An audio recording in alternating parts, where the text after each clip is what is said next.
যুক্তরাষ্ট্রে অভিবাসন অভিযান আরও ৫টি শহরে সম্প্রসারণের পরিকল্পনা করেছে মার্কিন প্রেসিডেন্ট ডোনাল্ড ট্রাম্প প্রশাসন।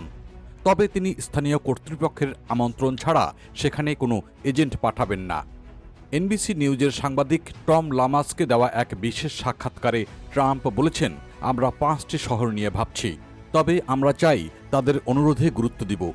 তবে তিনি শহরগুলোর নাম প্রকাশ না করলেও স্বীকার করেছেন যে মিনিয়াপলিসের অভিজ্ঞতা তাকে আরও নরম কৌশল শিখিয়েছে। গত মাসে মিনিয়াপলিসে ফেডারেল এজেন্টদের গুলিতে ২ মার্কিন নাগরিক রেনি গুড ও অ্যালেক্স প্রেটি নিহত হওয়ার পর দেশ জুড়ে ক্ষোভ ছড়িয়ে পড়ে। ট্রাম্প বলেন, হ্যাঁ, তারা নিখুঁত মানুষ ছিলেন না, কিন্তু ঘটনাটি খুব দুঃখজনক। আইসি কর্মকর্তারাও এতে সবচেয়ে বেশি মর্মাহত। তিনি আরও বলেন, ভবিষ্যতের অভিযান আরও কঠোর হবে, কিন্তু বল প্রয়োগ হবে নিয়ন্ত্রিত। অর্থনীতি প্রসঙ্গে সাংবাদিকের কাছে ডোনাল্ড ট্রাম্প দাবি করেছেন, আমি বাইডেনের রেখে যাওয়া বিশৃঙ্খলতা ঠিক করেছি, তবে আমার সময় বিদেশি বিনিয়োগ ও শুল্ক রাজস্ব বেড়েছে। তিনি দাবি করেছেন, দাম কিছুটা স্থিতিশীল হচ্ছে, তবে অর্থনীতিকে আরও চাঙ্গা করতে ফেডারেল রিজার্ভকে দ্রুত সুদ কমাতে হবে। বিশেষ ওই সাক্ষাৎকারে সাংবাদিক লামাস আরও জানতে চেয়েছেন, আগে ঘোষিত $২,০০০ ট্যারিফ রিবেট চেক কি জনগণ পাবে? এই প্রসঙ্গে মার্কিন প্রেসিডেন্ট ট্রাম্প বলেছেন, আমি ভাবছি, কিন্তু এখনই প্রতিশ্রুতি দিচ্ছি না। শুধু আমি এটা করতে পারবো, তবে সময় লাগবে।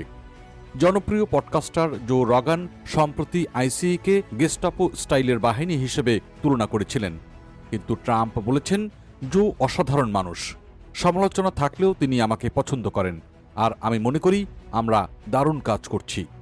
ট্রাম্প নিজেকে এআই-এর দৃঢ় সমর্থক হিসেবে তুলে ধরে বলেন, এআই হবে আমেরিকার সবচেয়ে বড় কর্মসংস্থান সৃষ্টিকারী ও সামরিক শক্তির উৎস। কিছু ক্ষতি থাকবে, কিন্তু লাভ হবে অসীম। যদিও তিনি স্বীকার করেছেন, তিনি কখনো চ্যাটজিপিটি বা ক্লাউড ব্যবহার করেননি, তবে ব্যবহার না করেও তিনি সব জানেন বলেও দাবি করেছেন।